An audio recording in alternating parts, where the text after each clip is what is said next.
Boa tarde a todos e a todas. Sejam bem-vindos à 10ª edição do Encontro Científico Cultural. Eu me chamo Adriano e com imenso prazer, com imensa satisfação que o Grupo de Trabalho 4, Ciências Biológicas, Saúde e suas interfaces, dá boas-vindas aos participantes, desejando-lhes momentos de aprendizado, compartilhamento do conhecimento científico nas áreas das ciências biológicas e da saúde. Bom, antes de iniciar a nossa atividade, eu gostaria de passar alguns avisos importantes aos nossos participantes. Então, o chat de comentários, ele será um espaço a ser utilizado majoritariamente para informes e problemas de transmissão, relacionados a áudio ou vídeo, e também para as perguntas que serão direcionadas aos nossos conferencistas no final das 3 palestras desta mesma mesa redonda, certo? Então, a frequência desta atividade, ela será computada através de um formulário específico que será disponibilizado prioritariamente no grupo do WhatsApp. Então, através desse formulário, vocês vão preencher com os dados que forem solicitados e este terá uma disponibilidade de apenas um intervalo de 15 minutos. Então, após esse tempo, o formulário será fechado e aqueles que não preencheram não poderão mais registrar a sua frequência nesta atividade, certo? Bom, antes de iniciar a mesa redonda, eu gostaria de apresentar a nossa moderadora da tarde, a professora especialista Mônica Vanderlei dos Santos Bezerra.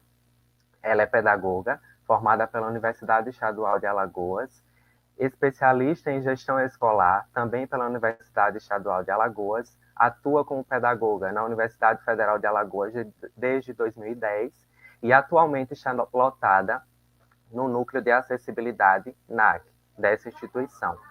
Então, com a palavra, a professora Mônica Vanderlei.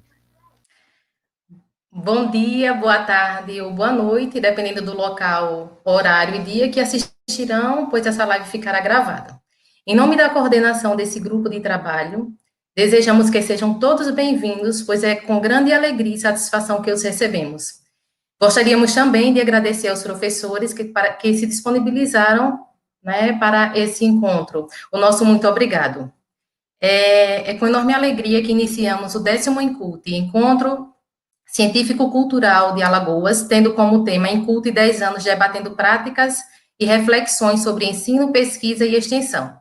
É um evento regional, multidisciplinar e interdisciplinar, com bases consolidadas em sua 10ª versão, contemplando várias áreas de ciência, congregando cientistas de todo o Brasil e internacionais, pesquisadores, professores e alunos, profissionais, produtores privados, empreendedores, são nosso querido público.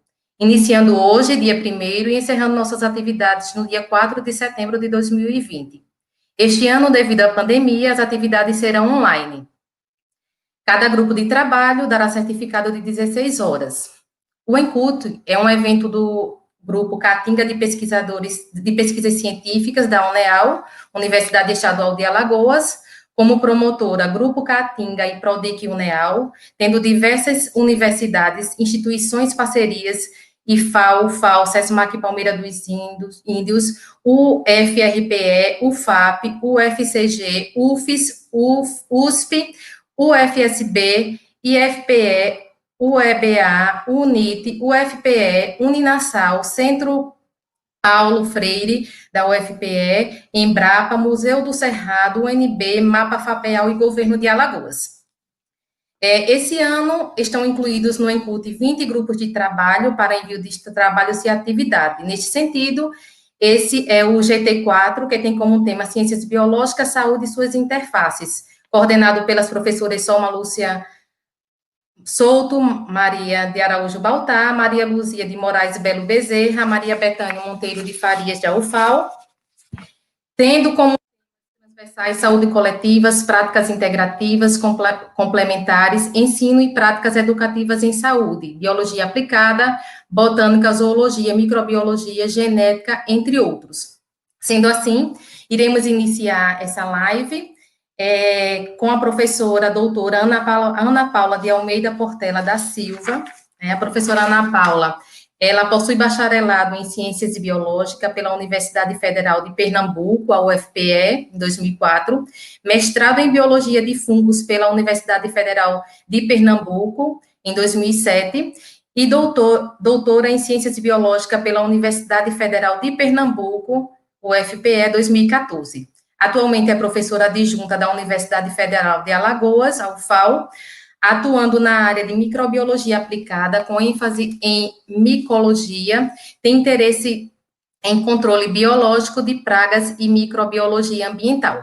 O tema abordado por ela será saúde e ações educativas, desenvolvendo ações de informação e prevenção do câncer de pele na comunidade pesqueira do município de Piaçabuçu. Professora, você terá 20 minutos para abordar o tema e fica franqueada a palavra. Agradeço, né, o convite do Encult, né, para estar aqui hoje com vocês, na pessoa da professora Solma.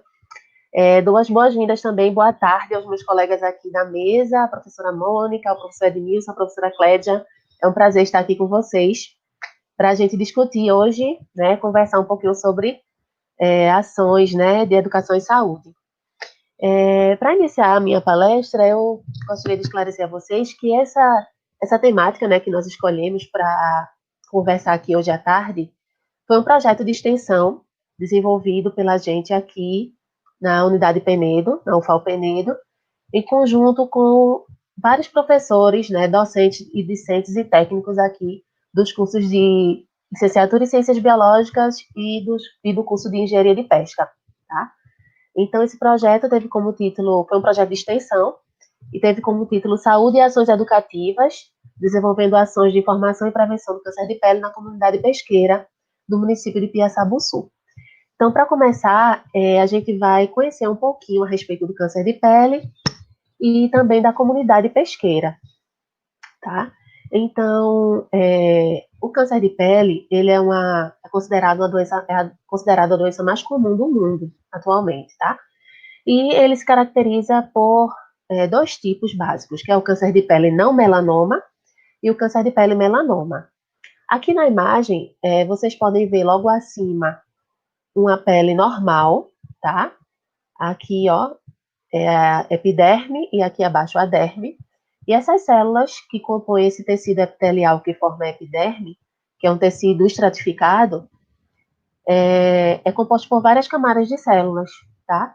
Então, esse câncer de pele pode ocorrer nessas camadas mais superficiais ou nas camadas mais basais, tá? Dependendo de onde ele acontece, ele recebe uma denominação. Então, o câncer de pele não melanoma, ele acontece nessas células aqui da epiderme. Pode ser essas células mais superficiais, que aqui está representado, tá? Como células escamosas, né? É o carcinoma epidermoide. Se acontecer nessas células mais basais, aqui no finalzinho da epiderme, ele é chamado de carcinoma basocelular.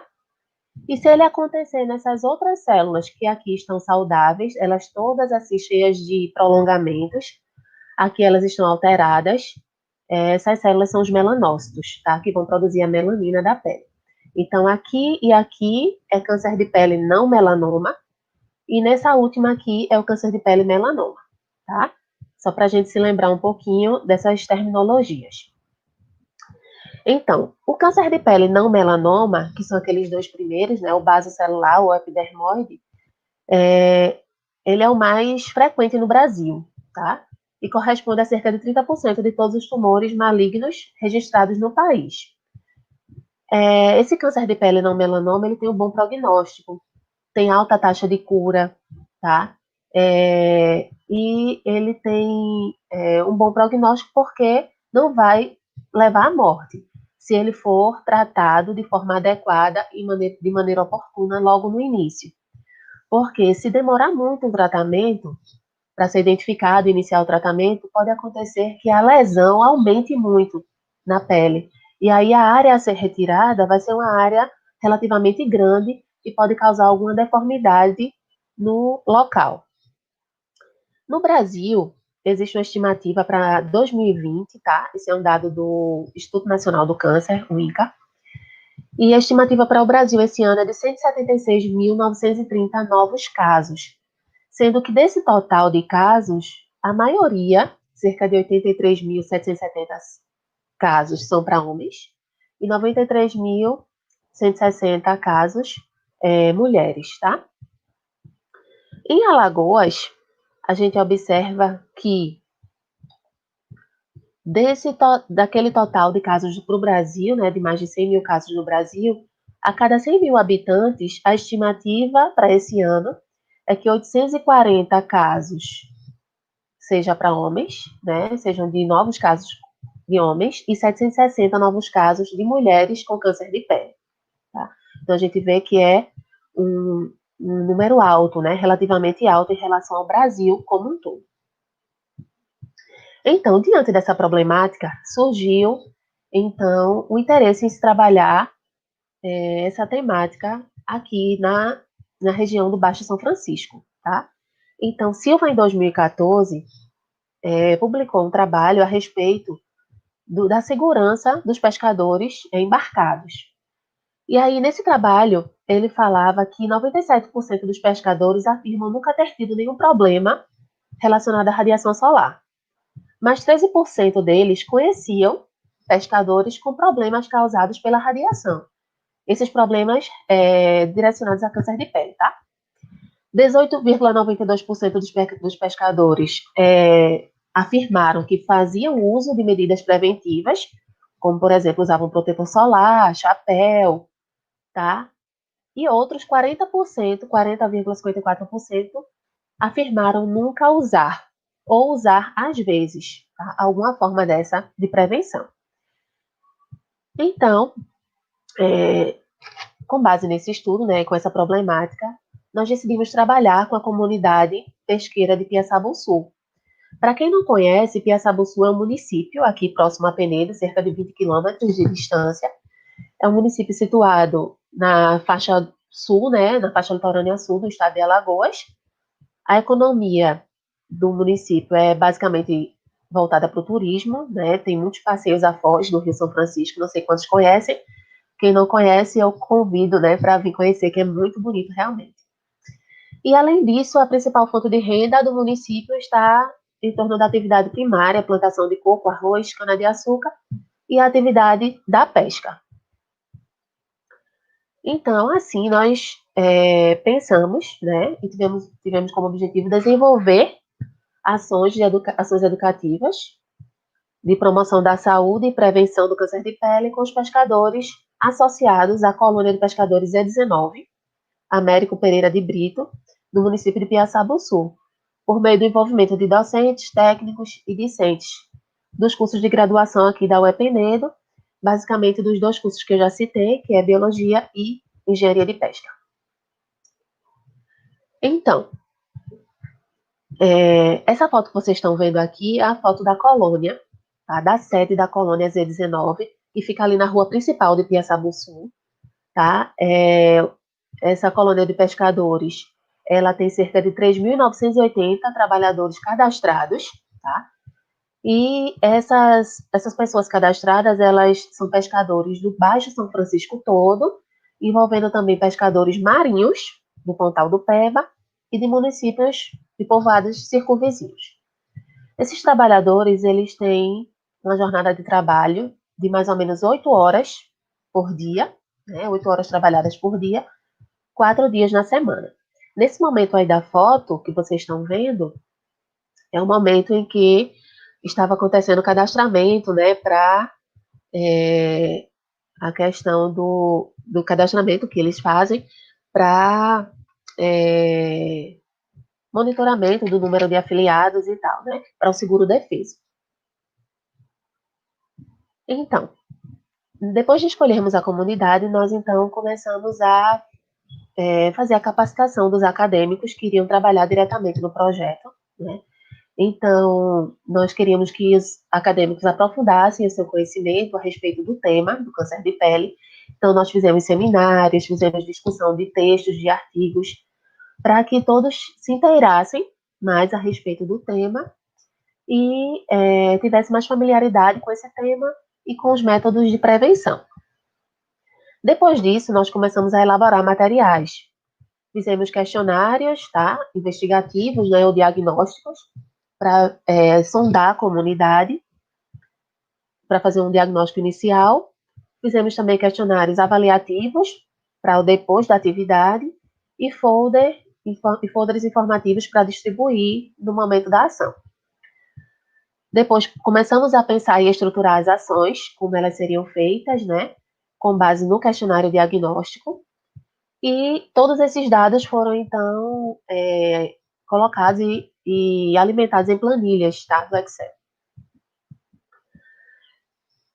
Inicialmente, nós fizemos visitas à comunidade pesqueira de Piaçabuçu, e aí essa foto que vocês estão vendo foi o momento em que nós fomos lá na comunidade, um dos momentos, né, que nós fomos lá na comunidade, e fizemos, então, entrevistas com os pescadores que estavam ali na sua rotina diária, né? Nesse momento aí eles estavam arrumando as redes para sair para pescar, tá? Então, nós tivemos 52 questionários, né, sendo respondidos por esses pescadores, foram respondidos voluntariamente nesse questionário diagnóstico. E esse questionário, ele trazia perguntas relacionadas a informações básicas sobre o câncer de pele, sobre medidas de prevenção, sobre a causa, sobre os horários de maior incidência de radiação solar que poderiam, então, levar ao desenvolvimento da doença, e assim vai. Eu destaquei aqui algumas perguntas que chamaram a atenção, para a gente focar nelas aqui agora. Essas aqui, ó, que estão marcadinhas de cinza, tá? Então, nós perguntamos se eles conheciam as medidas de prevenção. E do total de entrevistados, 53% falaram que sim, que conheciam. Mas, quando a gente perguntou se eles conheciam, por exemplo, os sintomas do câncer de pele, a maioria falou que não conheciam. Perguntamos, então, se eles sabiam que o sol poderia ser um dos maiores causadores do câncer de pele. Eles disseram que sim. Porém, aqui embaixo vocês veem que a maioria afirmou que não fazia o autoexame com frequência, tá? Perguntamos também se conheciam alguém na vizinhança que já teve câncer de pele. 34% falou que conhecia, tá?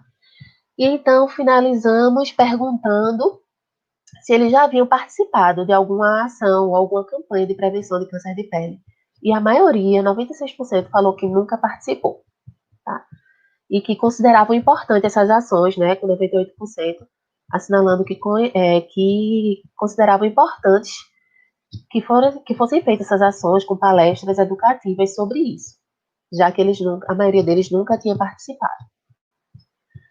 Então, sabendo que a comunidade pesqueira é uma comunidade vulnerável e que está frequentemente exposta à ação dos raios, né, ultravioleta do sol, nós montamos palestras, né, bem generalistas, focando nesse questionário diagnóstico que eles responderam.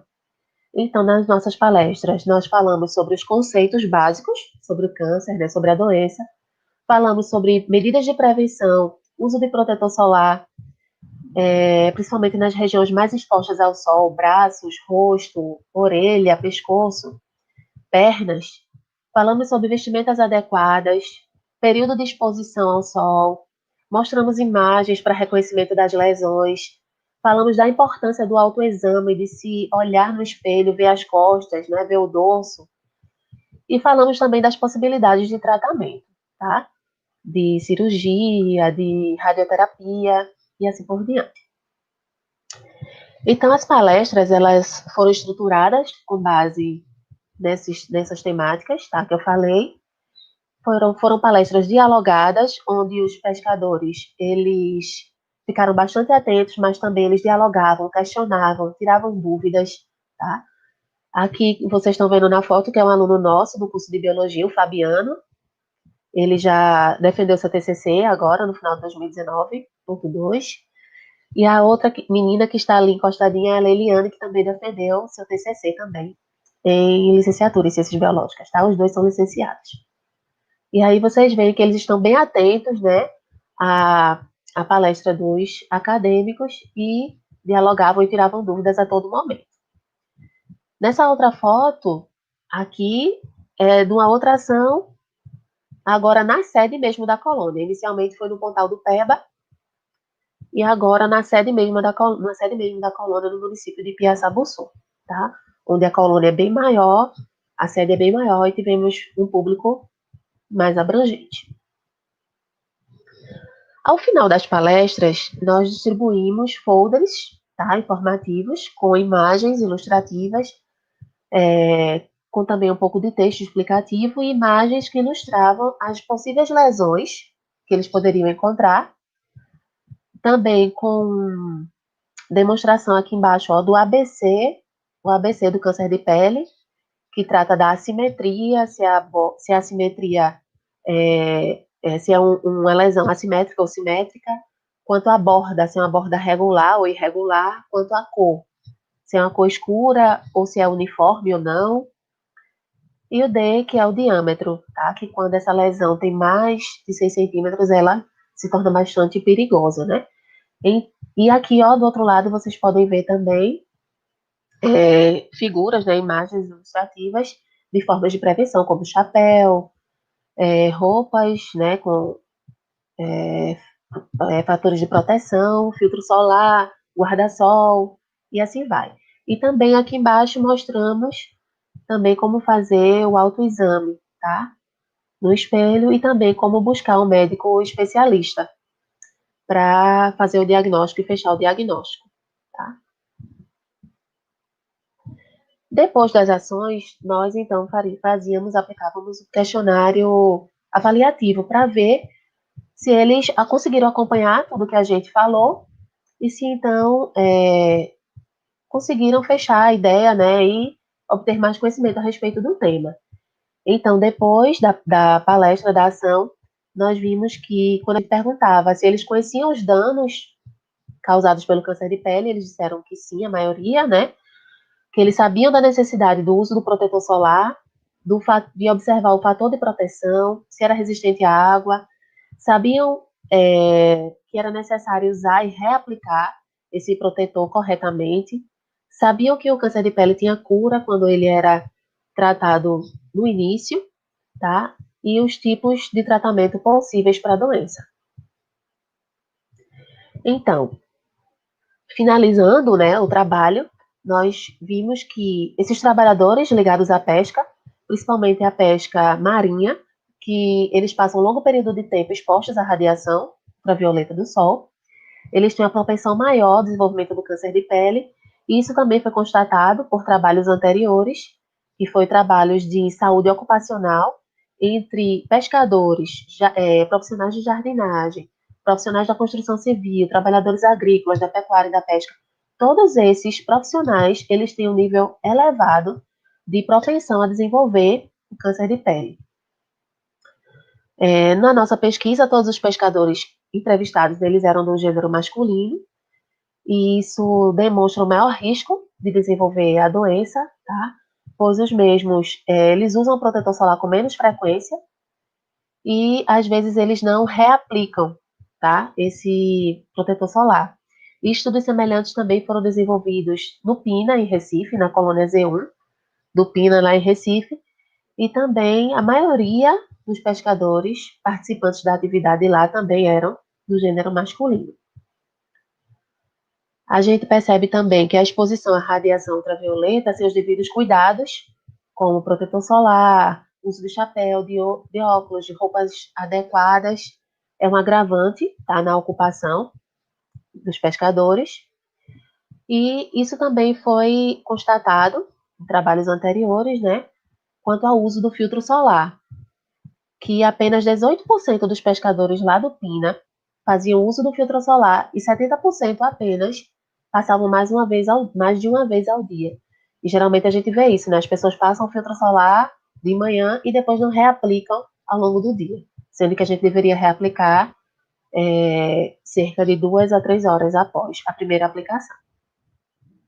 Como considerações finais, nós consideramos que é relevante a realização de ações educativas visando a adoção de práticas preventivas e de suporte para a detecção precoce dessas lesões malignas, Consideramos que é necessário que os governantes locais tenham um olhar diferenciado para com esses profissionais, desenvolvendo mais campanhas de prevenção e também fornecendo esses itens, tá, de proteção para eles.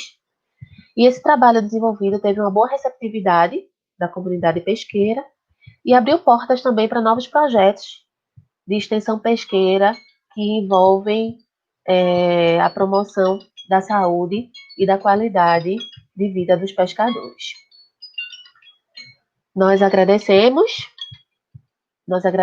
a toda a equipe, né, que colaborou com esse projeto aqui na Unidade Penedo, dos cursos de pesca e de biologia, os professores Camila, Igor, Edson, biólogo Everton, e os discentes Lívia, Joyce, Isaías, Tainá, Leiliane, Fabiano e Islaine, que trabalharam junto conosco. Aqui estão algumas referências, né, que embasaram o nosso trabalho, e obrigada pela atenção de todos, e aqui o nosso contato para aqueles que quiserem conversar mais a respeito do tema, e também seguir a gente nas redes sociais. LabDime aqui é o Laboratório de Diversidade Microbiana, que é o qual eu faço parte, tá, e coordeno. Então, agradeço a atenção de todos. Boa tarde. Parabéns, professora, pela apresentação e pela pesquisa.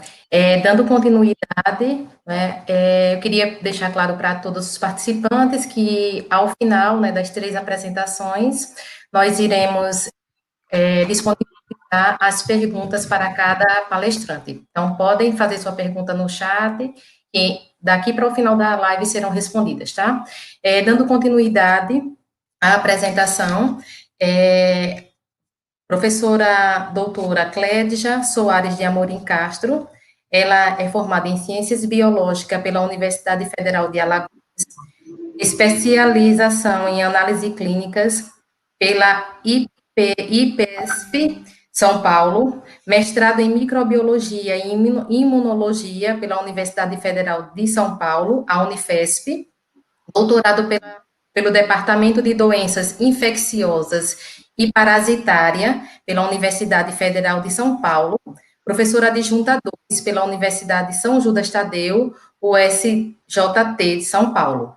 Leciona as unidades curriculares de Mecanismos de Agressão e Defesa, Microbiologia Clínica, Processos Biológicos, entre outras, nos cursos da área de saúde da USJT.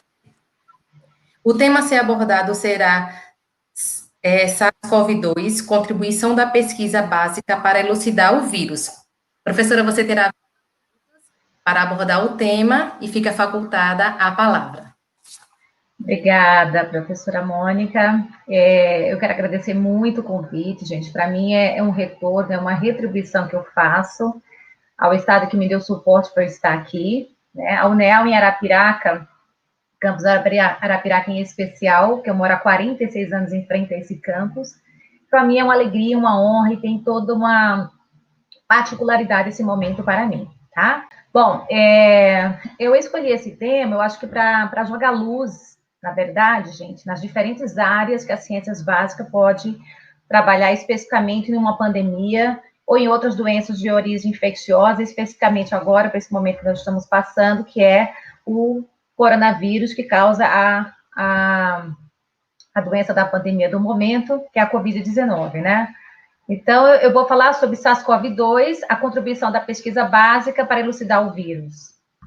Quando a gente fala, então, desse vírus, é importante a gente destacar a sua taxonomia, né? O SARS-CoV-2, hoje com esse nome, o coronavírus, pertence ao reino Riboviria, filo Incertae-Sedis, ordem Nidoviralis, família Coronaviridae e subfamília Orthocoronaviridae, e pertence ao gênero beta-coronavírus. Para chegar nessa classificação, pessoal, de beta-coronavírus, existe aí uma ferramenta essencial, da qual o biólogo tem um domínio muito grande, é do nosso métier, vamos dizer assim, que são os estudos filogenéticos, né? Como vocês podem ver, aqui nesse estudo filogenético, toda essa árvorezinha, todo esse ramo que vocês estão vendo, essas 3 estrelinhas aqui pertencem a cepas do novo coronavírus isolados de pacientes de Wuhan, logo no início da pandemia. né? Esse ramo aqui são todos esses são beta-coronavírus, esses em rosas aqui que vocês estão vendo, mas esse especificamente, esse ramo, é onde se enquadrou o novo coronavírus. Aqui do lado, essas duas outras cepas, aqui do lado direito, do lado esquerdo, pertence, no caso aqui do direito, né, ao coronavírus de morcego, que é o Bat-Cov, e aqui do lado esquerdo, um pouco mais afastadinho, são cepas, né, sequências de cepas do coronavírus que causou uma epidemia também no início dos anos 2002, tá? Então, o sequenciamento do genoma viral, né, é que dá ferramentas para que os estudos filogenéticos possam se debruçar em cima desse sequenciamento e comparar com outros sequenciamentos genômicos em bancos, né, utilizando ferramentas de bioinformática que traduzem essa similaridade ou essa diferença em um cálculo matemático, um algoritmo específico, que transforma isso em similaridade ou distanciamento entre essas cepas, né? Então, é extremamente importante essa ferramenta da contribuição de estudos filogenéticos para elucidar esse vírus. Os beta-coronavírus, pessoal, eles são transmitidos entre humanos por via aérea, através de contato de secreções ou objetos contaminados com essas secreções. Até o momento, né, existe aproximadamente 6 espécies de coronavírus conhecidas que causam doença em humano, 4 delas causando resfriados comuns em pacientes imunocompetentes, e até então 2 espécies, que é o SARS-CoV e o MERS, que provocaram, sim, doenças mais graves, síndrome respiratória agudas graves, com taxas elevadas de mortalidade, né? A SARS, causada pelo coronavírus do tipo 1, vamos dizer assim, ocorreu entre novembro de 2002 a julho de 2003, na província de Guangdong, na China. Em apenas 6 meses, foi um vírus que teve uma disseminação rápida para 29 países diferentes, atingindo 8.096 pessoas, levando a um número de mortalidade de 774. Isso dá uma taxa de mortalidade de 10%, tá? É um vírus originado de transmissão viral entre as diferentes espécies também. Já o MERS, responsável pela síndrome respiratória do Oriente Médio, identificada pela primeira vez em 2002, começou no Reino da Arábia Saudita, né? Ficou muito restrita aos países do Oriente Médio. A situação epidemiológica naquela época foi de 2.494 casos, porém, o índice de mortalidade chegou a 35%, atingindo 27 países dentro desses países considerados do Oriente Médio. A origem dessas primeiras pandemias causadas por beta-coronavírus em humano, através de estudos filogenéticos, novamente essa ferramenta contribuindo para esse achado, foi que essas duas cepas, esses 2 vírus, né, o SARS e o MERS, eram originados de cepas de coronavírus de morcego, né? Houve, na verdade, no caso do SARS, né, um indivíduo intermediário, um animal intermediário, ocorreu mutações que levou a adaptações desse vírus de morcego neste mamífero e, consequentemente, deste mamífero para o homem, né? Os estudos filogenéticos também mostram isso para a gente. Além da gente trabalhar com sequenciamento de material genético do vírus, a gente consegue acompanhar as taxas de mutações que favoreceram essa adaptação. No caso do MERS, estudos filogenéticos também apontaram que houve também um animal intermediário. No caso do Oriente Médio, foi dromedários e camelos, né? E, consequentemente, adaptações nesse outro mamífero levou à contaminação em humano. Essas mutações, né, apontam, esses estudos filogenéticos baseados em sequenciamento apontam justamente, pessoal, para que essas mutações foram justamente no ponto de ligação do vírus com células receptoras humanas, né? O estudo filogenético, especialmente agora do SARS-CoV-2, ele apontou a seguinte realidade em termos de similaridade com outros vírus, né, para a gente chegar a essa conclusão que foi oriundo do morcego. O SARS-CoV-2, ele apontou, baseado em estudos filogenéticos, uma semelhança de 96% de identidade com o coronavírus de morcego, batizado como Bat-Cov. Não é todo coronavírus de morcego, exatamente essa cepa, tá? Já com relação ao pangolim, que é esse mamífero, né, de origem asiática, lembra muito o nosso tamanduá, por sinal, né? O SARS-CoV-2, ele demonstrou uma identidade, olha só, gente, de 100, 98,6, 97,8 e 90,7 com proteínas que faz parte do envoltório viral, né? Proteínas essenciais para que ocorra adesão às células humanas, né?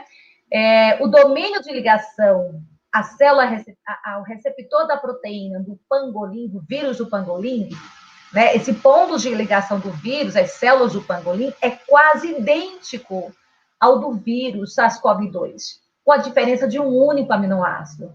Então, esses achados, para chegar nesse ponto, tudo é baseado em estudo de sequenciamento do material genético, né?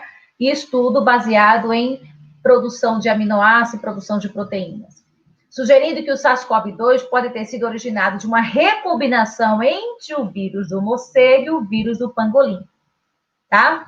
Isso foi recente, pessoal. Essa similaridade de identidade com o vírus do pangolim aconteceu mês passado, foi divulgado já pela Nature, né, uma revista super mega conceituada em todo o planeta, agora mês passado. O SARS-CoV-2, se comparado ao SARS, lá de 2002, que atingiu também países asiáticos, ele já tem uma similaridade, uma identidade de 79%. Demonstrando aí, pessoal, que não foi uma mutação do vírus humano de 2002 que gerou essa nova cepa de 2020, e sim uma mutação, uma adaptação de vírus zoonóticos, oriundos de animais, tá?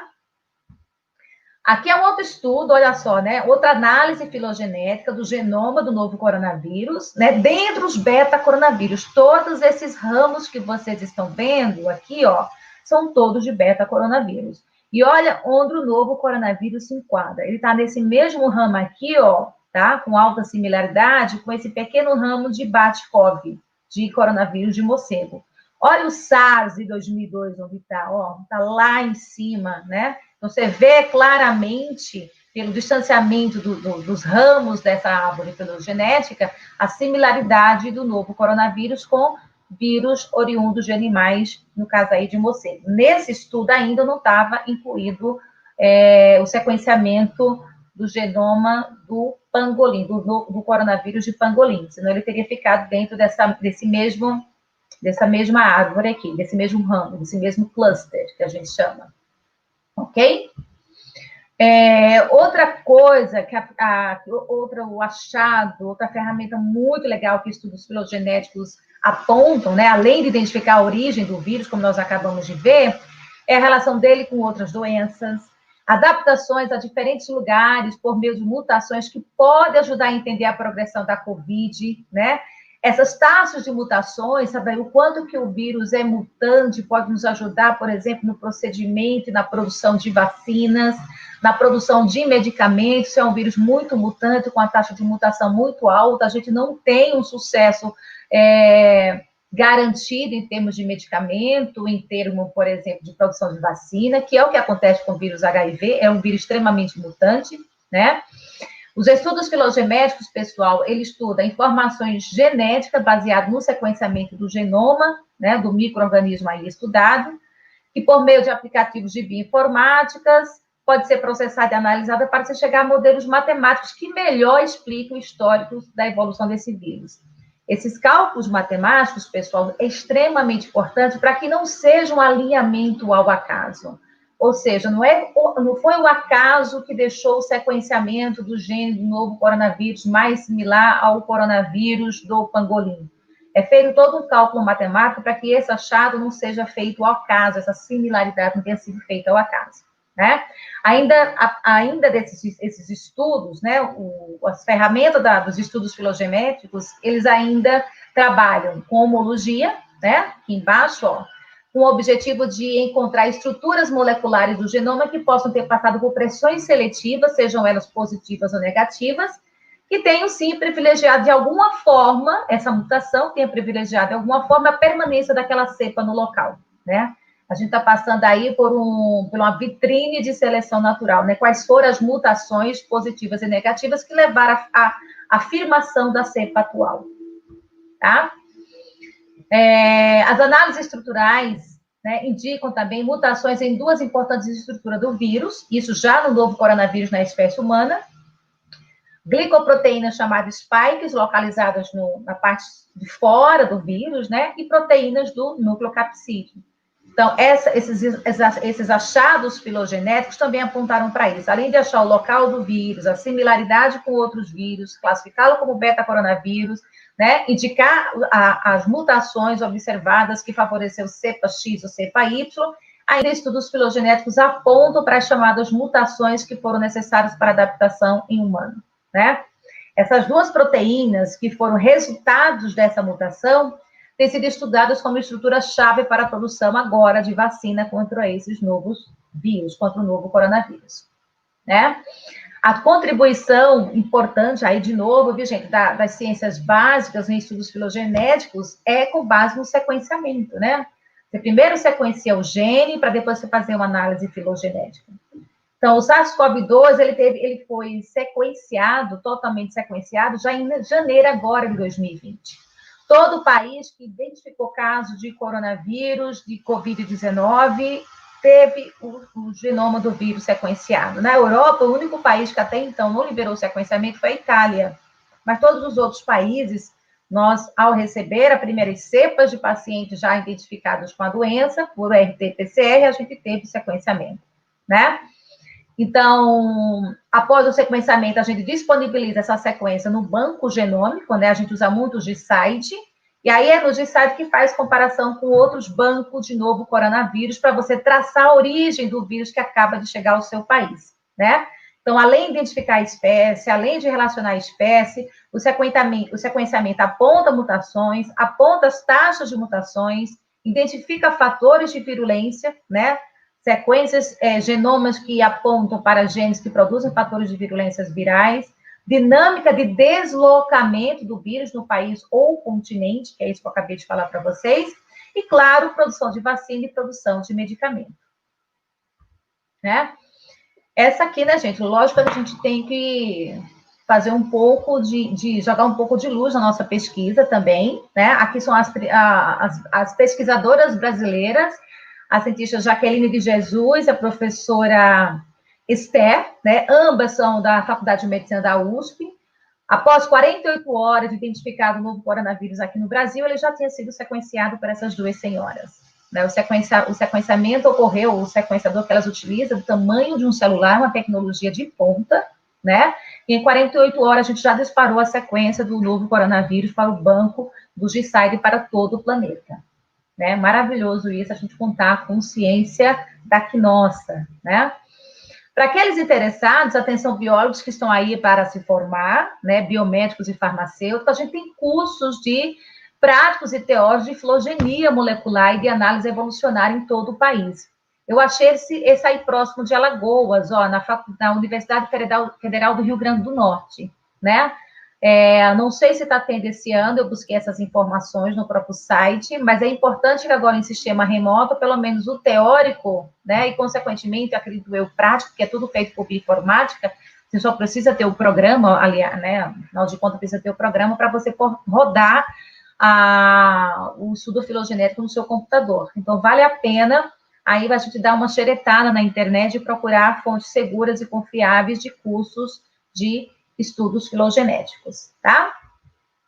Bom, falando um pouco agora da estrutura viral do novo coronavírus, do SARS-CoV-2, ele tem uma morfologia predominantemente esférica, com polaridade positiva.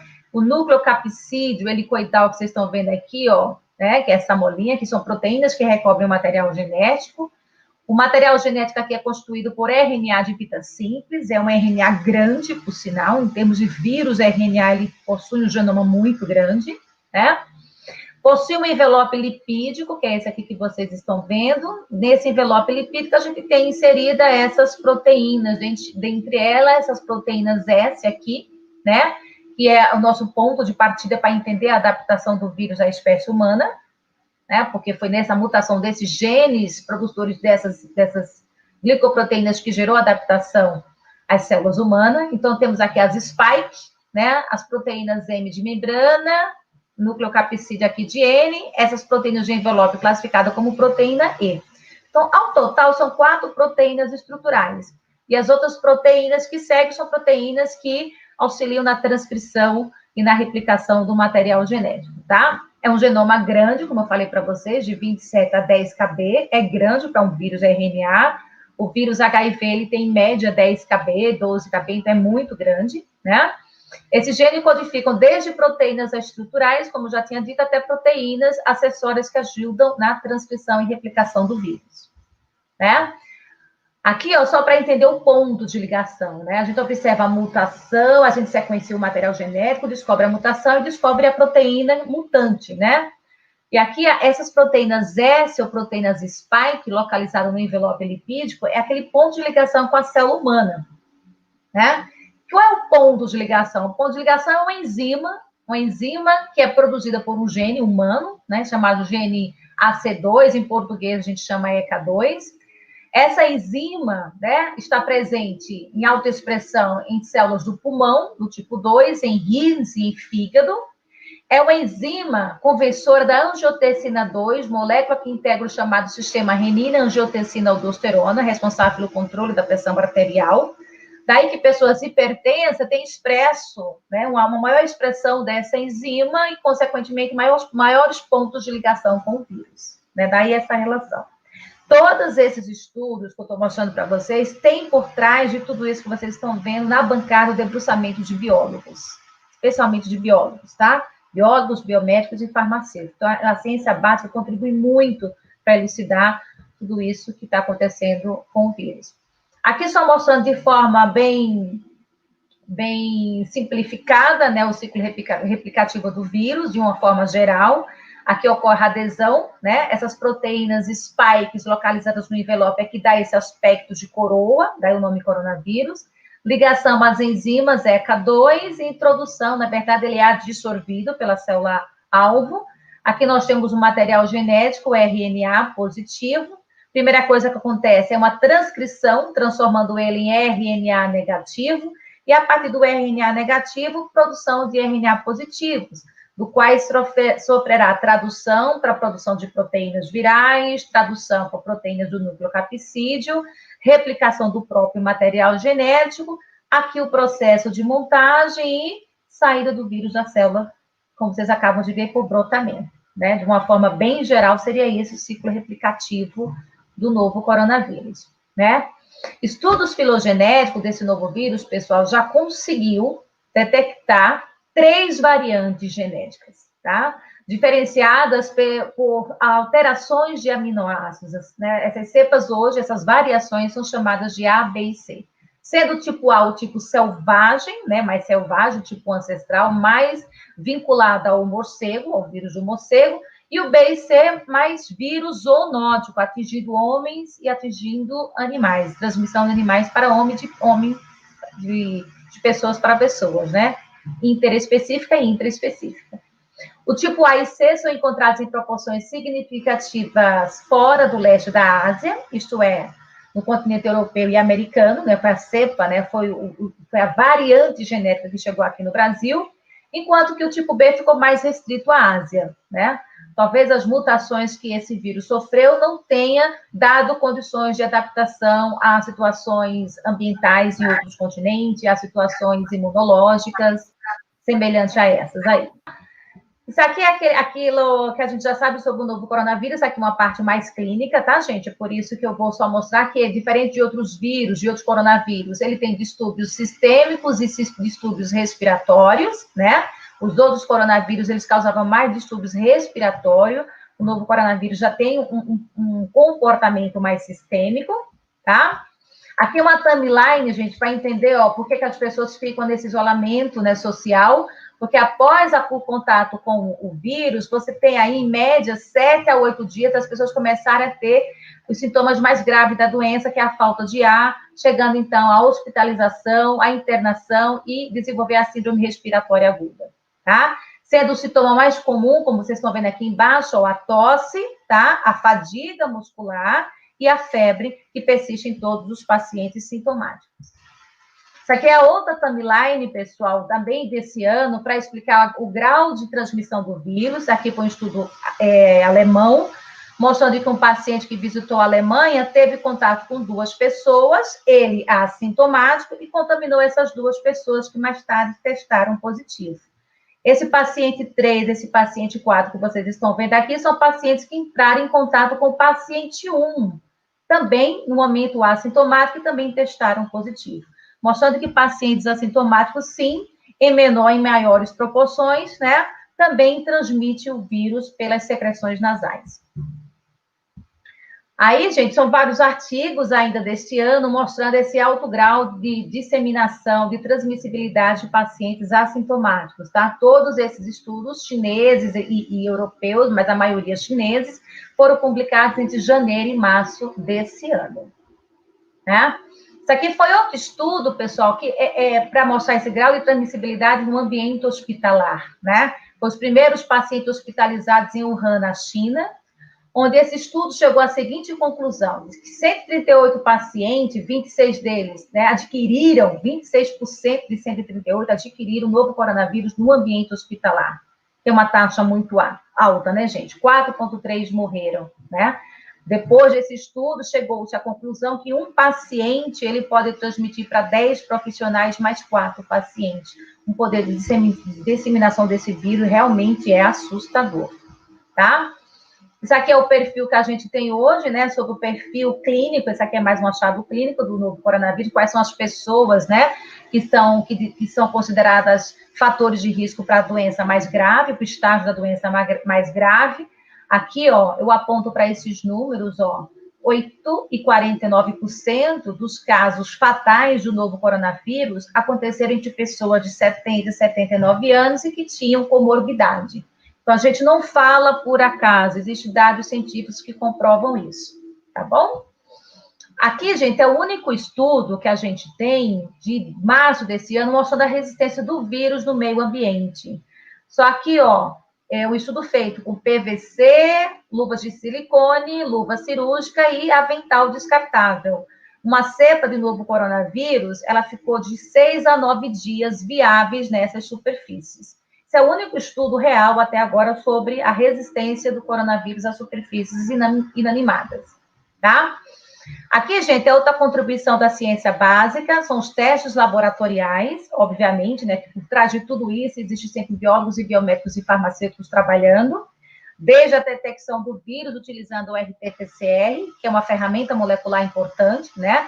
O RT-PCR trabalha inicialmente com sequenciamento do vírus lá atrás, produção de primes, dessas produção de primes, hibridização com sonda, e aí isso emite uma fluorescência e aumenta uma hibridização que aumenta a sensibilidade do teste, né? É considerado o único teste padrão ouro para a confirmação da doença, né? Aqui a gente tem também outra ferramenta importante que a gente pode trabalhar na bancada, que é a produção de anticorpos para identificação de pessoas que já tiveram uma doença, né? Para se você desenvolver um teste sorológico, é preciso que a gente escolha proteínas do vírus que sejam mais imunogênicas. Então, isso é um debruçamento em bancada. Para fazer hoje o teste de ELISA, a gente usa nucleoproteínas, né, do nucleoproteínas do capsídeo e proteínas S do envelope, para que sejam elas, sim, colocadas em uma placa de ELISA e detectadas, por outro lado, por anticorpos vindos da população, né? Já viu-se que com esse ensaio, com 2, no máximo 3 semanas, você já tem produção de IgM e IgG, né? E começa a decair a IgM na 3ª semana e na 4ª semana, IgG começa a persistir um pouco. Essa é outra ferramenta importante, pessoal, é o microarray, que é muito utilizado em laboratório de pesquisa. A gente utiliza proteínas, novamente, proteínas do vírus, que identificam o vírus, para identificar a presença de anticorpos no paciente, né? Ou o inverso, você utiliza anticorpos na placa, identifica proteínas do vírus em amostras de paciente, e que tem também mostrado bons resultados na escolha de epítopos, né, de proteínas do vírus, que podem servir lá na frente como ferramenta para a produção de medicamentos ou de vacinas, tá? Para finalizar, pessoal, vacina contra a Covid, né? Nós já temos 166 candidatas à vacina contra o novo coronavírus. 24 já são testadas em humanos, 5 delas na sua última fase e 2 estão aqui no Brasil, né? Uma delas que está circulando é a vacina inglesa da Oxford, do laboratório farmacêutico AstraZeneca, né? Capaz de induzir a resposta imune tanto por anticorpos como para células T, a partir de 56 dias após a aplicação. Está sendo testado em 50 mil pessoas, inclusive no Brasil. Daí também, né, gente, uma área da microbiologia básica que pode ser trabalhada entre os biólogos, farmacêuticos e biomédicos, né? Essa vacina trabalha com adenovírus como vetor de um pequeno fragmento do material genético do coronavírus. Esse material genético dentro do nosso corpo produzirá proteínas, né? O vírus produzirá proteínas, essas proteínas, então, serão consideradas como corpos estranhos pelo nosso organismo, produzindo, assim, anticorpos. Então, é a forma de você estimular no nosso organismo a produção de anticorpos. E a última vacina é a Sinovac, que 90% dos participantes, né, desenvolveram anticorpos neutralizantes em 14 dias, né, é muito mais rápida do que a vacina da Oxford, né?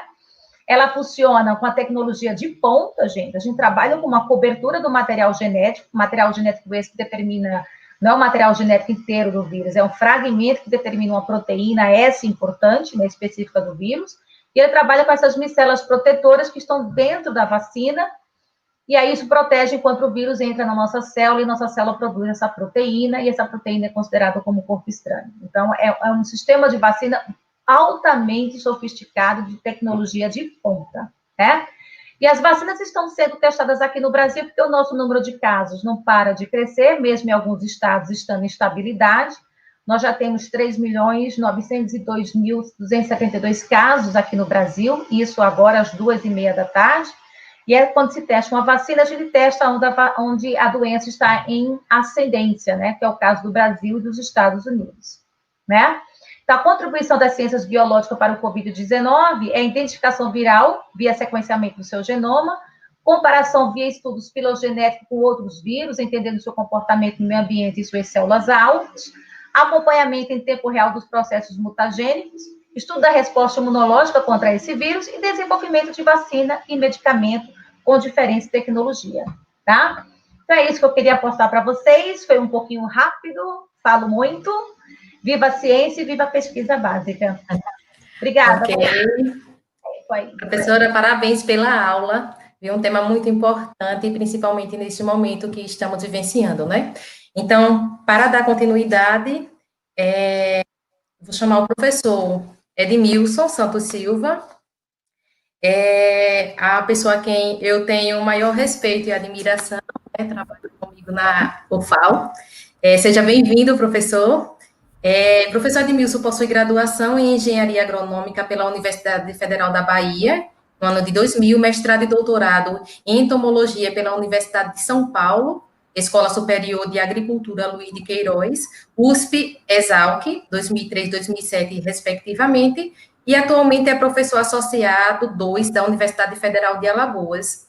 Leciona nos cursos de Ciências Biológicas, Licenciatura, Agronomia e Zootecnia, atualmente como cientista nas áreas de acarologia, taxonomia, levantamento de espécies, biologia, controle biológico e químico, nematologia, taxonomologia e levantamento de espécies, zoologia geral e entomologia geral. É docente efetivo do programa de pós-graduação em proteção de plantas do Centro de Ciências Agrária, o FAO-SECA. O tema que ele abordará será Ciências Biológicas Transformando Realidade. Professor, fica facultado as palavras. Tudo bem, Mônica? Eu que agradeço imensamente. Estão me escutando? Mônica? Sim, estou te escutando bem. Ok. Eu que agradeço imensamente, para mim foi um presente estar falando aqui com vocês hoje, principalmente pela nossa moderadora, né, que é uma pessoa incrível, muito competente. E eu inicio com meus agradecimentos, né, à professora Soma, que me fez esse convite, professora Luzia, e parabenizando toda a equipe. O evento está incrível, bem organizado. Essa equipe por trás, o Adriano, a Emily, os nossos monitores aí, fantástico, vocês estão de parabéns. E ao professor José Crisólogo, né, que é uma pessoa também que enfrentou essa batalha para poder estarmos aqui. Bem, eu vou projetar aqui. O título da minha palestra será Ciências Biológicas Transformando Realidades. Foi um grande presente para mim. Eu, apesar de não ser biólogo, mas eu me considero como um biólogo, principalmente porque a minha carga horária maior é no curso de biologia. E eu tenho assim, um grande respeito, um grande conhecimento pelo curso e geralmente procuro me inteirar bastante no curso de biologia. Então, quando a SOA me fez o convite, imediatamente eu aceitei justamente porque falar do curso de biologia, falar da biologia, né, e assim, essa interação, as interfaces da biologia, não tenha dúvida que para mim é muito fácil poder falar. Bem, então, como eu já havia falado, né, sobre o tema da minha palestra, né, Ciências Biológicas Transformando Realidades. Então, nós já estamos com um horário meio avançado, e eu vou falar para vocês em relação às ciências biológicas, o que é a ciência biológica, o estudante de biologia e o biólogo, tá certo? E aqui eu trago para vocês, né, o emblema da biologia que traz vida, né? Então, ele englobando o planeta. Então, o que seria a ciências biológicas, né? Ela em si, a ciência biológica estuda micro-organismos, estuda os seres, estuda a biodiversidade, estuda uma interação muito grande de organismos. E quando a gente fala do estudante de biologia, o estudante de biologia é aquele cidadão que ele já nasce biólogo. Ele, desde pequeno, ele já gosta de organismos, ele já interage com a natureza, ele interage com os problemas. Então, para a gente vê uma pessoa que faz biologia, o estudante de biologia, ele é um apaixonado pelas coisas, pelos seres, pelo planeta, pelo ecossistema. E o biólogo, o que é o biólogo? Eu coloquei até uma estrelazinha, né? Então, o biólogo é todo aquele cidadão que ele chega em qualquer local e ele interage com tudo que tem no ambiente. Ele procura ver descobertas, ele busca. Então, eu sempre falo com meus alunos que o biólogo, ele tem uma percepção, ele é aguçado em termos de outros profissionais. Então, eu falo que todos os profissionais, todas as profissões, elas são importantes. Mas a profissão de biólogo, ela é extremamente importante justamente por esse feeling de cada estudante, de cada biólogo existente. Então, nós temos aqui em Alagoas os cursos de biologia, que aí nós temos os bacharéis e os licenciados, né? E muitas vezes nós temos bacharéis que eles se transformam em licenciados. Deixa eu ver o próximo slide. Bem, então aqui nós trazemos aqui algo para que a gente possa começar a vislumbrar em termos do que é que o biólogo ele faz, né? E o licenciado, né, em biologia, ele traz a educação no seu berço, ele traz a essência da educação. E essa essência da educação, como representa ali o livro, né, com as borboletas, com as plantas, que é essa interação. E o ambiente, não é? Então, o ambiente é fruto justamente dessa consciência do biólogo, da profissão de biologia. Então, o biólogo, geralmente, ele vai para uma mata e ele chega, não enxerga aquilo ali apenas como mata, apenas como ambiente, como vocês estão vendo. E dentro disso tudo, as interfaces aí, nós vimos na brilhante palestra da professora Clédia, né, a saúde, o biólogo interagindo com a saúde. Então, a ciência dentro da biologia é uma das coisas que mais a gente observa atualmente, que é o biólogo se interagindo, né? E dentro desse período que eu estou aqui na universidade, né, na UFAL desde 2008, eu já formei vários biólogos, e geralmente a maioria, né, que faz estágio comigo, ele procura a carreira de cientista. Para mim isso é muito bom, muito importante. E aqueles outros que não seguem a carreira de cientista, ele vai justamente para poder ter um papel fundamental, que é o papel na educação. Então, esse papel na educação transforma a realidade das pessoas, transforma a realidade do cidadão. E nós sabemos que o curso de biologia é um dos cursos que mais formam pessoas que estão transformando não apenas a realidade local, a realidade das pessoas, mas a sua própria realidade. Então, o que é que nós vivenciamos e vemos aí, né? O que aprende nas ciências biológicas? Os seres vivos. Mais à frente, como a Mônica falou em relação à minha formação, eu trago algumas imagens sobre o que tenho vivenciado em relação à descoberta de seres, né, de novos organismos. E o biólogo é justamente isso. A ciência biológica, ela traz a essência dos seres vivos, as interações ecológicas e o respeito à vida. Então, para ser biólogo, não tenha dúvida que as curiosidades, elas são aguçadas. Por que ocorre muito isso? Por que o biólogo ele tem essa facilidade em chegar em um local e enxergar novas coisas, novas perspectivas? É justamente porque ele não vê o ambiente, o sistema, como uma coisa simples. Ele vê como uma coisa complexa. E, com isso, aguça a questão da pesquisa dentro da biologia. A questão da descoberta de novas possibilidades. E essas possibilidades vão muito além daquilo que se enxerga. Então, nós vimos aí os biólogos, eles adentrando em várias áreas. Então, essas interfaces da biologia, não tenham dúvida que traz todas as outras ciências, todas as outras profissões englobadas, aderidas nas ciências biológicas. O próximo.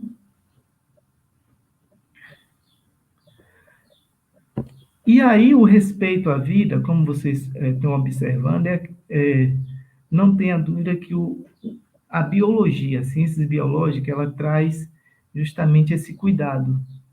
Então, o olhar minimizado para aquelas criaturas que geralmente são passadas despercebidas, como vocês estão observando aí, um lagarto, né? E a conexão dessa pessoa. O plantar de uma árvore. Então, plantar de uma árvore não é uma coisa tão simples, não é uma coisa que as pessoas fazem. Se você colocar uma árvore para um agrônomo, ele vai plantar, pronto, aquilo ali vai ser uma árvore que vai servir para poder frutificar ou fazer sombra, ou então para ornamentar. O biólogo não, o biólogo traz algo mais. Ele planta aquela árvore, ele vai cuidar daquela árvore. Ele vai mostrar que aquilo ali vai ter uma interação, não apenas de sombra, de um embelezamento para o ambiente, mas também de alimento para uma série de outros organismos que estão ali necessitando daquele ser. Então, é muito bonito quando a gente tem uma profissão que cuida de perto. Então, essas interações. E aí a gente vê, dentro de um plantio de uma árvore, a gente vê que o aprendizado, o que se educa, o que o biólogo educa ao fazer este tipo de gesto, esse tipo de ação. O próximo. Então, pessoal, as interfaces aí, a formação de recursos humanos, né? Professores e pesquisadores, aí a gente traz o quê? A compreensão, a postura, né? Do biólogo e do cientista em biologia. Os cuidados saudáveis que se tem a determinadas coisas que se envolvem. E a defesa da saúde. Então, essa defesa da saúde não apenas naquilo que a pessoa se dispõe a fazer, né? No que o biólogo se dispõe a fazer, mas o porquê que está por trás daquilo ali? O porquê que está por trás de você se alimentar com determinados alimentos, como maçã, como uma raiz, como um tubérculo. Então, o biólogo, ele agrega esse valor. As ciências biológicas traz esse diferenciamento em relação às outras profissões. Próximo.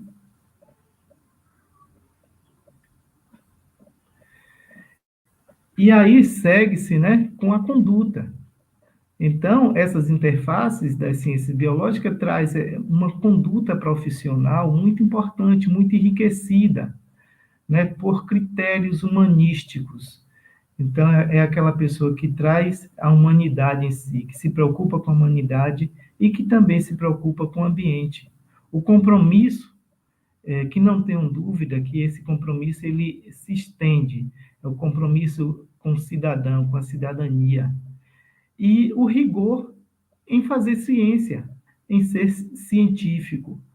Então, o rigor científico ele é muito maior, e eu falo isso porque eu tenho a grande maioria dos meus alunos do laboratório, né, que estão no dia a dia, eles estão ali não apenas para poder fazer o mecânico, mas eles estão ali para poder aprender, para poder ir muito além do que a gente espera. É aquele rigor científico, aquele cuidado que em outra profissão nós temos, bons alunos, não tenho dúvida disso, mas a gente vê o cuidado muito maior de um biólogo. Então, as referências à ética legal, né, o compromisso com o cidadão, isso a gente vê claramente que são coisas que nós não percebemos corriqueiramente, apenas naquelas pessoas, e que essa formação de professores e pesquisadores, sem dúvida, traz uma coisa muito bonita, muito grande. Próximo.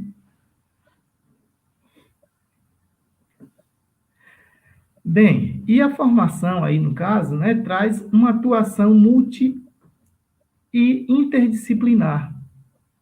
Essa atuação multi-interdisciplinar, ela pode melhorar a vida das pessoas, ela tem esse objetivo de melhorar a vida. E aqui eu trago para vocês uma série de ramificações, uma série de áreas que o biólogo, que o cientista em ciências biológicas, ele pode atuar. Então, nós temos aí a zoologia de invertebrados e vertebrados, nós temos a botânica e anatomia vegetal.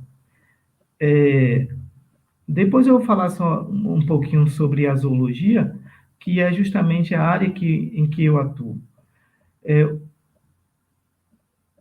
Então, nós temos também a questão da biologia celular, nós temos a ecologia, o meio ambiente, nós temos a sistemática, a morfologia, a taxonomia, nós temos a saúde, nós temos também a parte da sistemática, a evolução.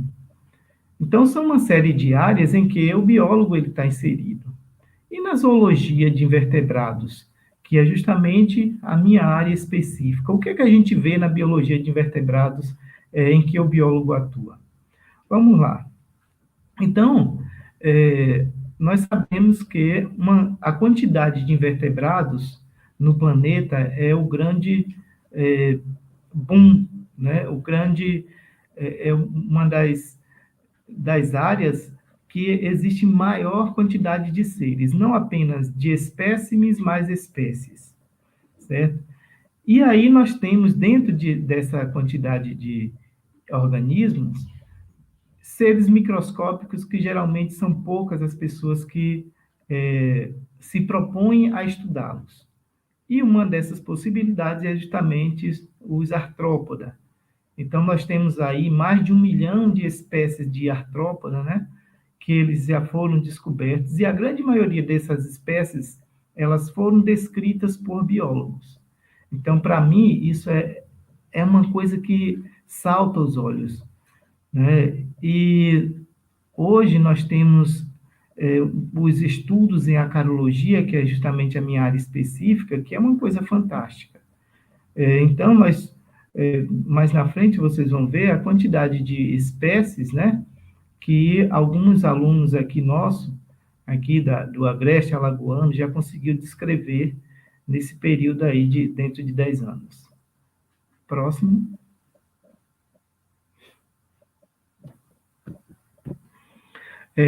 Então, nós temos também as investigações, né, que aí o biólogo ele se propõe à investigação pura, a ciência de base, que é o fazer ciência, né? A ciência aplicada. E quando eu falo, geralmente, uma das coisas que eu falo é que os alunos eles não têm que se preocupar naquela aplicação apenas daquele material que ele está conseguindo. As aplicações, né, elas vêm depois. E o biólogo ele é desse jeito, primeiro ele procura estudar, ele procura se aprofundar, para depois ele conseguir apurar esses resultados e conseguir repassar esses resultados para que eles sejam aplicados. Então, a ciência de base ela é uma coisa muito importante. Por quê? Porque sem a ciência de base, é como a professora Cléide já falou, em termos do coronavírus, né? Se não se descobre a essência de onde veio isso aí, esses vírus, então você não vai conseguir uma aplicação que é justamente a vacina. Ok, e o que eles exploram? Então, nós temos aqui alguns organismos, né? No caso aqui, os líquens, as plantas, as flores, os frutos, né? Cascas, aqui nós temos os cereais, de maneira geral, né? Os musgos. Então, há uma série de local em que ocorre essa exploração por parte das ciências biológicas, por parte dos biólogos. E essa exploração, ela vai desde o momento em observar a olho nu até o observar em termos microscópicos. E às vezes a gente tem os farináceos, como vocês estão observando aí, e a gente não vê que esses farináceos, eles agregam uma série de micro-organismos que às vezes passam despercebidos. Eu falo até, às vezes, em termos do cuscuz, né, que a gente é um alimento muito bom, mas é um alimento que, se ele não fosse processado na cocção, ele seria um alimento muito prejudicial à saúde humana. Porque, em função do armazenamento, né, ele agrega muitos organismos, principalmente ácaros e fungos. Próximo.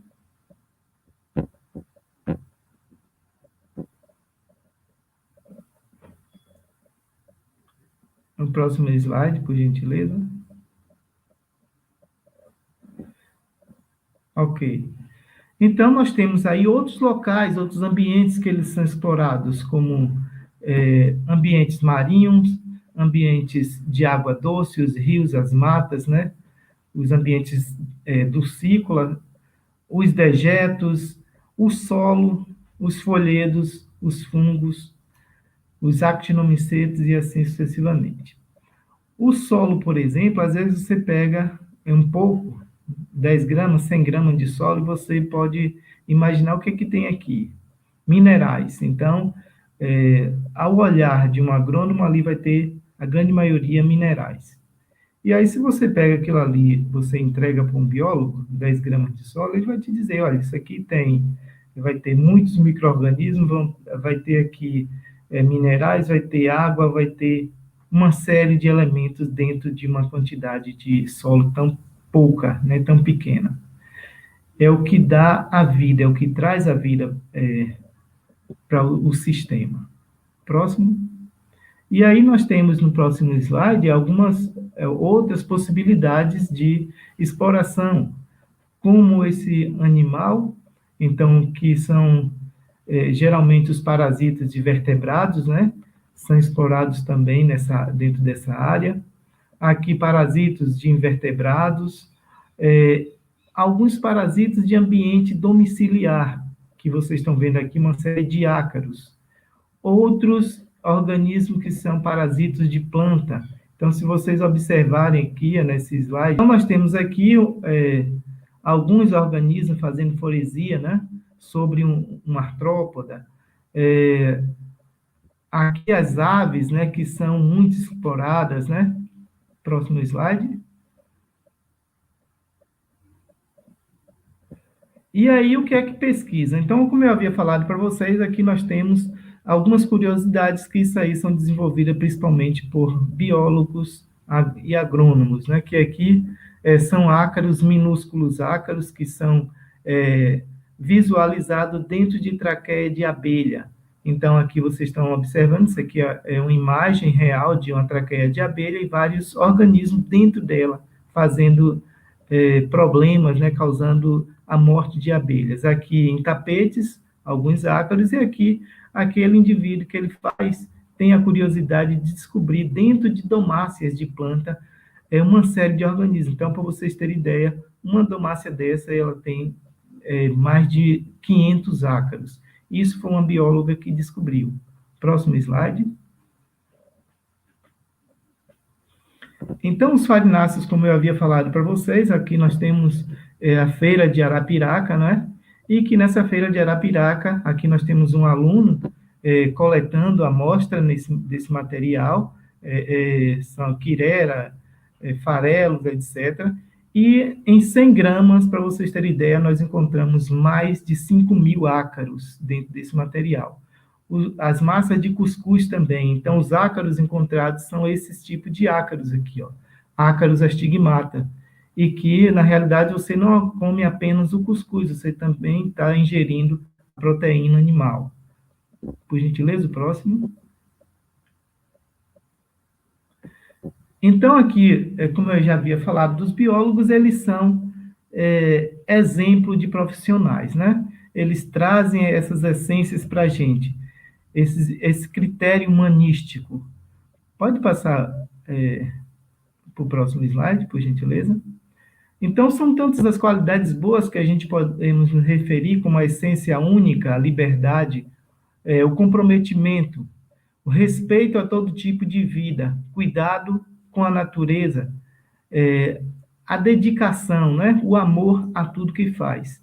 Então, você está vendo aí um lagarto, esse foi um aluno, né? Um aluno nosso, o Eduardo, que atualmente ele passou no mestrado em Sergipe, e ele fez o projeto de TCC dele todo baseado em parasitos de lagartos. Então, observe aqui o cuidado e o olhar clínico que ele teve para poder realizar esse trabalho, a curiosidade, o amor que teve. Próximo. E aqui outras possibilidades, outros adjetivos que nós trazemos aqui, né? O entendimento da sociedade, então, a liberdade e o prazer de ser, aguçada percepção pedagógica que nós sempre vemos aí no curso de biologia, e a interação, né? O pluralismo de ideia entre eles. Então, isso é muito importante. Próximo.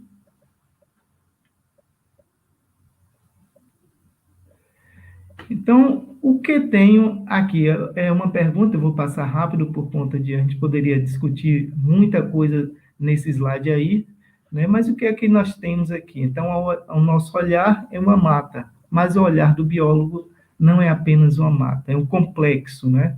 É um complexo que a gente tem muitos organismos aí dentro. Bem, aí eu trago a anatomia do biólogo, mas pode passar, que é aquele cidadão que ele traz já essa essência toda. Aqui eu trago para vocês algumas plantas da Mata Atlântica, aqui, e nós temos, nessa primeira imagem aqui, uma aluna que ela conseguiu, para vocês terem ideia, na Mata Atlântica, 6 espécies de ácaros, observando apenas a folha dessa planta, aqui na Mata Atlântica, em Teotônio Vilela. Pode passar, por gentileza.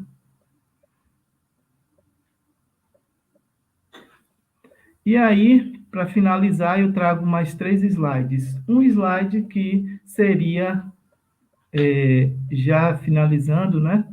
Em homenagem ao dia 3, que é o dia do biólogo. Sou biólogo desde criança. Eu só não tinha diploma. O amor já estava lá. O próximo, por gentileza. E parabéns a todos os biólogos pelo seu dia. E deixo aqui a minha mensagem, essa interação, né? Essa interfaces que existe na biologia. E o último slide, eu agradeço e trago algumas pessoas, né? Alguns biólogos, em homenagem aí ao Dia do Biólogo, em homenagem a essa ciência tão incrível e as interfaces que ela representa. Então, a maioria dos biólogos que estão aí foram formados na Universidade Federal de Alagoas, passaram por minha orientação e hoje estão em vários outros caminhos e além dos nossos profissionais aí, nossos brilhantes biólogos que nós temos aqui em Alagoas. Muito obrigado. Você, professor Edmilson, pela brilhante explanação, não é? Não era de se esperar menos de você. E agora, a gente, dando continuidade, vamos para as perguntas. Eu não sei se todos já estão com pergunta. Professoras? Já estão? Estão. Ana Paula, Clédia, professor Edmilson, pronto. Vocês já estão com as perguntas? Se não estiverem, eu vou ler aqui, tem uma pergunta para cada um. Foi Cíntia Maria de Lira Neves. No caso de câncer de pele com melanoma, existe no Brasil procedimento cirúrgico de transplante de pele? Eu vou passar... Pronto, eu vou passar para os demais professores, eles anotam e aí vocês respondem, tá? Outra pergunta aqui foi deixa eu me pegar aqui. Cíntia, novamente, para a professora Clédia. Devido a este histórico filogenético exposto, é preocupante no que tange as mutações novas para a nossa população, pois a situação no Brasil ainda é agravante. E aí, outra pergunta para a professora Clédia, novamente. Deixa eu achar aqui. Na cidade de Garanhuns, Pernambuco, os quadros assintomáticos persistem surgindo problemática com testes rápidos, que não estão sendo eficientes. O que acha sobre esses testes? E aí, Simônica também da Rocha. Um beijo, Simônica, para você. Faz um questionamento. Pode-se dizer que já se tem uma promessa de vacina 100% eficaz? Uhum. A pergunta agora para o professor Edmilson. Raposo, professor Edmilson, a área de pesquisador não atrelada à de professor ainda é incipiente no Brasil? Ok. Pode ficar à vontade, professora, pode começar. Tá certo. Oi, Cíntia. Vê só, desde 1997, que no Brasil está regulamentada, né, a questão do enxerto, né? E, inclusive, para vários casos, para queimaduras, né? E, inclusive, para câncer de pele também, tá? Sendo que é necessária uma análise do médico, né? Lógico, do oncologista, do dermatologista, para ver se é viável ou não fazer um enxerto ou um autoenxerto, né? Quando o tecido é retirado do próprio corpo do paciente, ou um homoenxerto de outra pessoa para que ele precisa ver também se existe compatibilidade e tal. Precisa de uma análise. Até porque, como a gente falou, o melanoma, ele é um câncer raro, porém, ele é altamente invasivo e muito metastásico. Então, é preciso fazer essa análise, se já existe a metástase para os linfonodos, satélites, para os outros linfonodos que estão espalhados pelo corpo, né? Então, o médico vai fazer toda essa análise para ver se precisa fazer uma incisão local ou mais ampla, ou se precisa fazer até cirurgia de retirada de linfonodos. Então, isso tudo vai ser analisado para ver a questão do enxerto, se é viável ou não. Mas no Brasil já se faz enxerto para câncer de pele, sim. Tá? Olá, posso responder então, Mônica? Bom, respondendo a primeira pergunta da Cíntia sobre a taxa de mutação. Cíntia, o Brasil é um continente, né?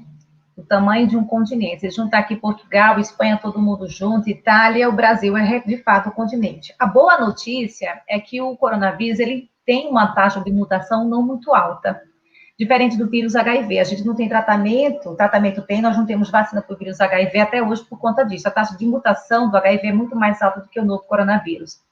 E aí isso é um conforto para nós de certo ponto, porque as vacinas que estão sendo produzidas agora, e eu já pego o gancho da última pergunta, elas são todas baseadas na utilização de proteínas dos vírus, proteínas localizadas na superfície, proteínas do envelope, proteína do nucleocapsídeo, e essas proteínas, por hora, não ofereceram taxas de mutações preocupantes, ou seja, são sempre as mesmas. Então, pensando nisso, nessas proteínas que servirão como imunógenos para a produção de vacina, ok, as vacinas serão seguras sim. Eu estou muito confiante, especialmente nessas duas que são testadas aqui no Brasil, né? A chinesa, que está mais avançada, da Oxford está mais avançada, ambas são maravilhosas e são super seguras. Eu estou muito confiante. Com relação ao teste, por que são seguras, viu, gente? Antes de eu pular a pergunta, porque ele não trabalha com o vírus na sua partícula por completo, tá? Ela participa com fragmentos, então não tem a possibilidade de causar doença, isso torna a vacina segura. Já com relação aos testes rápidos da pessoa de Garanhuns, esses testes rápidos são testes sorológicos. E a gente viu, apesar que a minha fala foi muito rápida, que esses testes sorológicos eles só começam a positivar a partir de um certo tempo do após contato com o vírus. Né? 2 semanas, dependendo do teste, 8 dias, enfim. Existe aí um período de janela imunológica e a gente não tem detecção de anticorpo nos pacientes, mesmo que eles tenham tido contato com o vírus. Então, para que serve o teste rápido, então, se ele tem essa falha, né, pelo tempo, né? De janela imunológica, aquele período que eu não tenho anticorpos e não vou detectar, mesmo estando positivo. Os testes sorológicos hoje, eles servem como espelho retrovisor.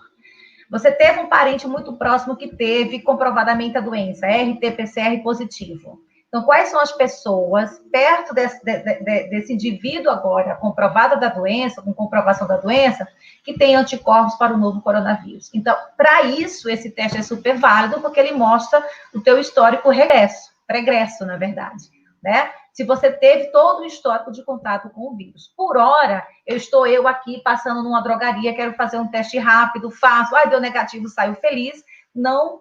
Infelizmente, não identifica nada. Pode ser um falso negativo. E já tem testes que dão falsos positivos também, né? Então, dependendo do fabricante, das condições que foram feitos esses testes, a gente tem um índice aí até considerável de falso positivo. Então, é isso. Eu acho que eu consegui simplificar as 3 perguntas aqui em uma resposta única.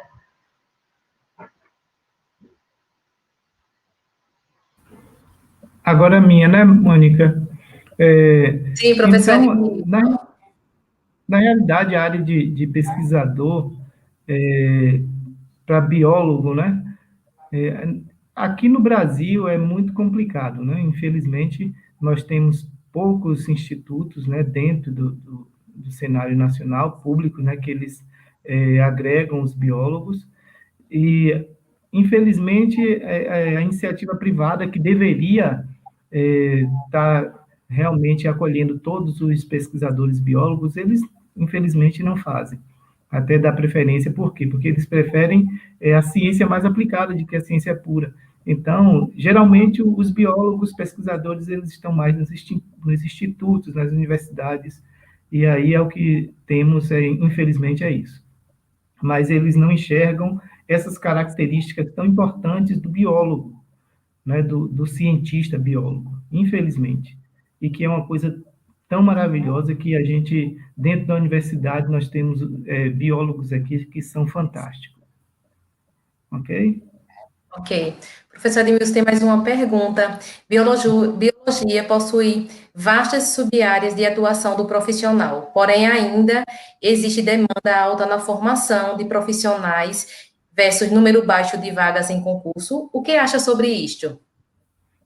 Mas é isso, aquilo que eu havia falado para vocês em termos de oportunidades, né?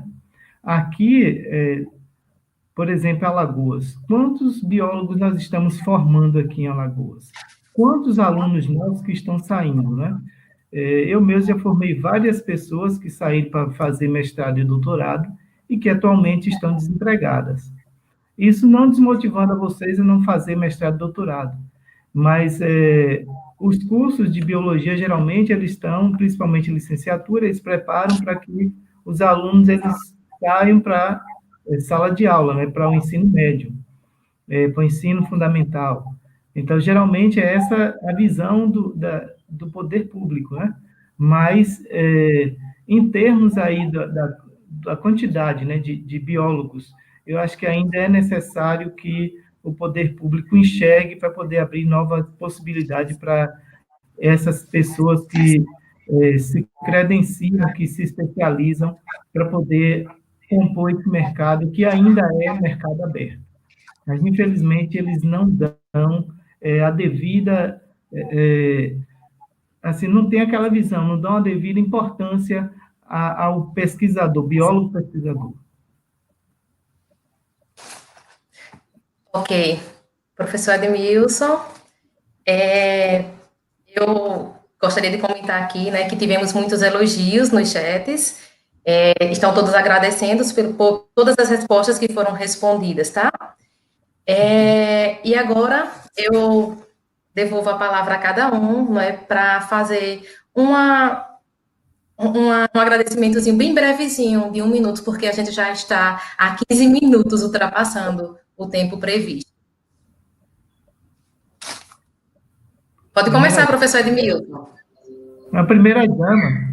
Então, que maravilha. Então, professora Clédia.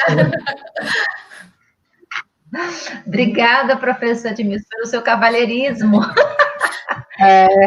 Queria agradecer, gente, a organização do Congresso, maravilhoso. Sei que o quanto que é difícil você montar todas essas estratégias para tudo sair redondo, tudo sair perfeito. É um trabalho muito árduo, só quem sabe é quem já passou por isso. A equipe inteira está de parabéns, sabe? Essa janela que vocês abrem para a comunidade, essa extensão é maravilhosa. Eu só tenho que agradecer o convite e foi uma honra para mim poder debater e aprender muito aqui com vocês. Meu muito obrigada. Oi, Mônica, agradeço também pelo convite, né, do grupo do GT, agradeço pelo convite por estar aqui com vocês, é um prazer também estar aqui com os colegas, com o Edmilson, né, que a gente já se conhece há algum tempo, já temos parcerias, com a Clédia foi um prazer também te conhecer, e foi uma tarde de muito aprendizado para a gente, né, trabalhando com educação e saúde, e tendo todas essas perspectivas, né, de trabalho dos biólogos, somos biólogos também, com muito orgulho, e que possamos cada vez mais contribuir, né, com o nosso estado aqui de Alagoas e com as nossas universidades. Obrigada. Pronto, agora é a minha vez. Peço até desculpas a vocês, a gente está trabalhando de forma remota, né, e infelizmente acontecem algumas coisas. No sábado deu tudo certo na nossa reunião, né, eu consegui apresentações e tal, e hoje eu estava aqui um problema sério aqui com as apresentações. Mas agradeço imensamente, gostaria de parabenizar mais uma vez a organização do evento, evento muito bom. As palestras aqui da nossa mesa redonda, a palestra da Ana Paula e da Clédia, fantástica, eu gostei muito. Depois eu vou até escutar novamente, viu, as duas, que realmente são muito interessantes, mas agradeço imensamente a todos que nos escutaram e deixo um forte abraço para todos vocês, agradecendo também a Mônica pelo brilhante trabalho aí, Mônica. Obrigada, professor. Nós fomos aí premiados por você ter vindo ser a nossa moderadora. Muito obrigada. E agradecer aos meninos que estão, ao Adriano, a Emily, a nossa outra monitora, né, que nos ajudou. Eduardo, né? Obrigado, viu, gente? Forte abraço para todos. Ok. Gente, encerrando esse grupo de trabalho, gostaríamos também de agradecer a todas as pessoas envolvidas, organizadores, em nome do professor José Crisólogo, né, que é um dos organizadores desse evento, aos palestrantes pelas aulas, né, a todos os bolsistas, na pessoa de Adriano, Emily e Maria Eduarda, e a todas as pessoas que se disponibilizaram em assistir, né, ao tempo em que eu os convido a participar das demais palestras que acontecerão até o dia 4. Uma boa tarde a todos e muito obrigada. Eu queria dizer também, né, que viva a escola pública e de qualidade, que respeitemos a vida, como você disse, professor Edmilson. Um abraço a todos. Oh, valeu.